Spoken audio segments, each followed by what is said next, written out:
Hi అండి, నమస్తే. నేను మీ Lakshmi. Welcome to Lakshmi kitchen. ఈరోజు మన వీడియోలో చేపల ఫ్రై ఎలా చేసుకోవాలో చూద్దామండి. చాలా టేస్టీగా, చాలా సింపుల్గా చేసేసుకోవచ్చండి. నెక్స్ట్ ప్రాసెస్లోకి వెళ్దాము. ముందుగా ఇక్కడ నేను చేపలు శుభ్రంగా కడిగి పక్కన పెట్టుకున్నానండి.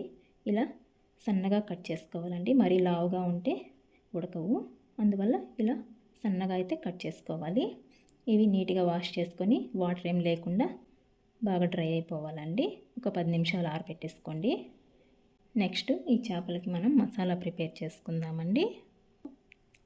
1/2 టేబుల్ స్పూన్ పసుపు, 2.5 tablespoon red chilli powder, 1 tablespoon ధనియా పౌడర్, మన టేస్ట్కి తగ్గ సాల్ట్ వేసుకుంటున్నానండి. నెక్స్ట్ ఇందులోకి 2 టేబుల్ స్పూన్ కార్న్ఫ్లోర్ వేసుకుంటున్నాను. Next 1/2 tablespoon garam masala వేసుకుంటున్నాను. 1/2 టేబుల్ స్పూన్ అల్లం వెల్లుల్లి పేస్ట్ వేసుకుంటున్నానండి. ఈ మసాలాలంతా కూడా బాగా కలుపుకోవాలి. ఇలా కొద్దిగా వాటర్ వేసుకొని పేస్ట్ లాగా రెడీ చేసుకోవాలండి. కార్న్ఫ్లోర్ వేయడం వల్ల మనకు అడుగు పట్టేయకుండా బాగుంటుందండి. చూడండి, ఇలా వీడియోలో చూపిస్తున్న విధంగా ఇలా అయితే రెడీ చేసుకోవాలి. ఇప్పుడు చేపలు ఒక్కొక్క ముక్క తీసుకొని ఇలా చేపకంతా కూడా అప్లై చేసుకోవాలండి.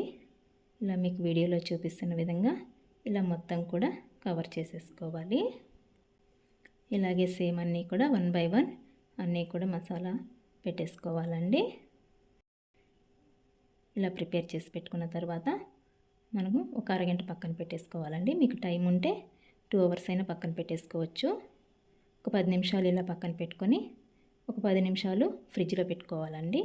ఫ్రిడ్జ్లో పెట్టుకోవడం వల్ల మనకు ఈ చెమ్మంతా కూడా డ్రై అయిపోయి చాలా బాగుంటుంది. మీకు కనుక టైం లేకపోతే ఒక 10 నిమిషాలు ఫ్రిడ్జ్లో పెట్టుకొని తీసుకునేసేయండి. నెక్స్ట్ స్టవ్ ఆన్ చేసుకొని ప్యాన్ పెట్టుకుందామండి. అందులోకి 2 టేబుల్ స్పూన్ ఆయిల్ వేసుకుంటున్నాను. నేను ఇక్కడ డీప్ ఫ్రై చేయట్లేదండి. మనం చాలా తక్కువ ఆయిల్తోనే చాలా బాగా ఫ్రై చేసుకోవచ్చు. ఆయిల్ బాగా హీట్ అయిందండి. నెక్స్ట్ ఇందులోకి మనం చేప ముక్కలు పెట్టేసుకుందాం. ఇలా ఒక్కొక్కటిగా విడివిడిగా పెట్టుకోవాలండి. ఒకదానికొకటి తగలకుండా ఇలా పెట్టుకోవాలి. మంటని మీడియం టు లో ఫ్లేమ్లో అడ్జస్ట్ చేసుకుంటూ గోల్డెన్ బ్రౌన్ కలర్ వచ్చే వరకు ఫ్రై చేసుకోవాలండి. ఇలా 2 సైడ్స్ కూడా తిప్పుకుంటూ కాల్చుకోవాలి.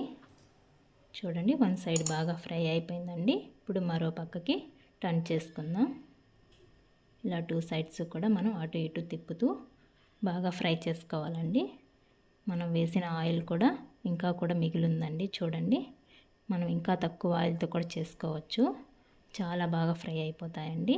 ఈ చేప ముక్కలన్నీ కూడా మనకు బాగా ఫ్రై అయిపోయాయండి. ఇప్పుడు సర్వింగ్ ప్లేట్లోకి తీసేసుకొని సర్వ్ చేసుకుంటే చాలా టేస్టీ అయిన ఫిష్ ఫ్రై అయితే రెడీ అయిపోయిందండి. మీరు ఒకసారి ట్రై చేయండి. మీకు ఎలా వచ్చిందో కామెంట్ చేయండి. నా వీడియోస్ కనుక మీకు నచ్చినట్లయితే ప్లీజ్ లైక్ చేయండి. మీ ఫ్రెండ్స్ అండ్ రిలేటివ్స్కి షేర్ చేయండి. మరిన్ని కొత్త వీడియోస్ కోసం మన ఛానల్ని సబ్స్క్రైబ్ చేసుకోండి. థ్యాంక్స్ ఫర్ వాచింగ్ అండి.